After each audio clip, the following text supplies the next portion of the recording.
How many wounds in the president's body? There were 2 wounds of entrance and 2 of exit. And the 2 wounds of entry were where?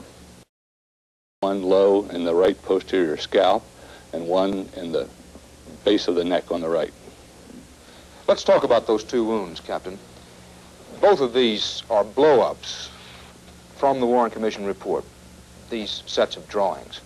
Now, there are people who think they see discrepancies in these 2 drawings from the Warren Commission report, in that this drawing shows what you've called an entry wound at the base of the neck of the president, shows it to be, or seems to show it to be, in the upper back near the shoulder blade, considerably below the base of the neck, whereas this drawing does show the entry wound to be at the base of the neck. Now, could you talk about these and reconcile that? Yes, sir. This first drawing is a sketch in which the outlines of the figure are already prepared. These are on sheets of paper present in the room in which the examination is conducted and are routinely used to mark in general where certain marks or scars or wounds may be in conducting a post-mortem examination. They're never meant to be accurate or precisely to scale. This is a routine in preparing autopsy reports to use these kind of drawings, and at this stage for them not to be prepared precisely. No precise measurements are made. They're used as an aid memoir, if you will, to the pathologist as he later writes his report. More importantly, we feel that the measurements which are noted here at the margins of the drawing are the precise measurements which we took. One states that we draw 2 lines, points of reference, from bony points of reference. We note that there the wound was 14 centimeters from the tip of the right acromion and 14 centimeters below the tip of the right mastoid. Now, the acromion is the extreme outermost portion of the shoulder. The tip of the mastoid is a bony prominence just behind the ear. And where these 2 lines intersect was, in actuality, where this wound was situated. And if we would try and draw that to scale, which we weren't trying to do as this mark was made, this, I think, would appear a little bit higher. Now, you examined this whole area of the back. Yes, sir. Were there any other wounds except one at the base of the neck and one up in the skull? No, sir, there were not. Now, the second drawing, which you mentioned, was prepared as we were preparing to testify before the Warren Commission, to rather schematically and as accurately as we possibly could depict the story for the members of the Warren Commission. In this drawing, you were trying to be precise. Yes, sir, we were.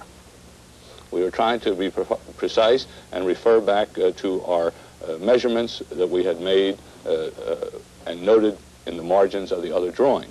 Also, of course, since this time, we have had opportunity to review the photographs which we made at that time, and these photographs show very clearly that the wound was exactly where we stated it to be in our testimony before the Warren Commission, and as it is shown in this drawing. Your re-examination of the photographs verify that the wounds were as shown here? Yes, sir, they do. About the head wound. Sir. There was only one? There was only one entrance wound in the head, yes, sir. And that was where? That was posterior, about 2.5 centimeters to the right of the midline posteriorly. And the exit wound? And the exit wound was a large, irregular wound to the front and right side of the president's head. Now, can you be absolutely certain that the wound you described as the entry wound was in fact that? Yes, indeed we can, very precisely and incontrovertibly. The missile traversed the skin and then traversed the bony skull. And as it passed through the skull, it produced a characteristic coning or beveling effect on the inner aspect of the skull, which is scientific evidence that the wound was made from behind and passed forward through the president's skull. This is very important. You say there's scientific evidence. Is it conclusive scientific evidence? Yes, sir, it is. How many autopsies have you performed? I would estimate approximately 1,000. Is there any doubt that the wound at the back of the president's head was the entry wound? There is absolutely no doubt, sir. So the chief pathologist at the Kennedy autopsy, after re-examining the x-rays and photographs, states without the slightest qualification that the shots which killed the president came from the rear.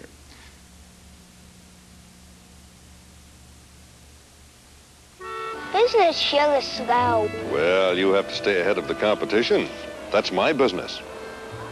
Reynolds Packaging? What's that? Well, imagine you had the biggest lemonade company in the world. Here's what we'd show you. Reynolds Metals Company, sir. This is the all-aluminum can. It's seamless, airtight, to protect the freshness and flavor of fine beverages like yours. They chill quickly, open easily. The ring thing. And notice they're streamlined to stack flush. From a plant like this, we could ship you millions a week. Not over there, sir. Secret process. I should have mentioned that Reynolds developed cans like these and the special machinery to make them. That's why we can keep the cost competitive to ordinary cans. Now imagine your product in a can like this. Hey, mister, thanks for the sample. Aluminum belongs wherever imagination places it, and the men at Reynolds can make it happen. The heartbreak of psoriasis. What does psoriasis look like? It may first appear as a crusty patch on skin or scalp. Can it get worse? Yes, and it can leave skin rough and scaly. Can anything relieve the itching and scaling? Yes, new Tegrin. It's guaranteed, or your money back. Guaranteed to speed relief from itching, work fast to remove scales, and continued use helps keep scales from coming back. Try Tegrin. It's guaranteed. I wear dentures, and I drink 8 cups of tea a day. I'm Judy Johnson, and I teach dancing. I know too much tea can stain your dentures, and I've tried all kinds of cleansers. Nothing works quite like Polident. People believe in Polident. Nothing gives you cleaner-looking dentures or fresher-tasting breath. Any wonder more dentists surveyed recommend Polident than any other denture cleanser? A CBS News inquiry. The Warren Report continues. Here again is Walter Cronkite. In answer to our major question as to whether shots came from a direction other than the book depository building, indicating other gunmen and a conspiracy, we have eye or ear witnesses inside the building saying the shots came from there. Now, Mr. Holland, who was on the railroad overpass here, insists that he heard a shot from here. And in Mark Lane's book, Rush to Judgment, he writes that 58 out of 90 people who were asked about the shots thought they came from the grassy knoll. Now, expert opinions differ. All the experts agree that the shots could have come from the rear. But where some experts, such as Dr. Hume, say bluntly that they did, others, such as Dr. Wecht, find it highly unlikely. CBS News concludes that the most reasonable answer is that the shots came from the book depository building, behind the President and Governor Connally. But if the shots came from the rear, and if there were only 3 of them, can all the wounds be accounted for? The President was struck at least twice. Governor Connally was wounded in the chest, the wrist, and the thigh. 1 bullet was recovered intact, as well as 2 large fragments. The Warren Commission concluded that of the 3 bullets fired, 1 missed entirely. 1 struck the President's skull and fragmented, and the 3rd, this one, passed through the President's neck and went on to inflict all the Governor's wounds. This is the single bullet theory.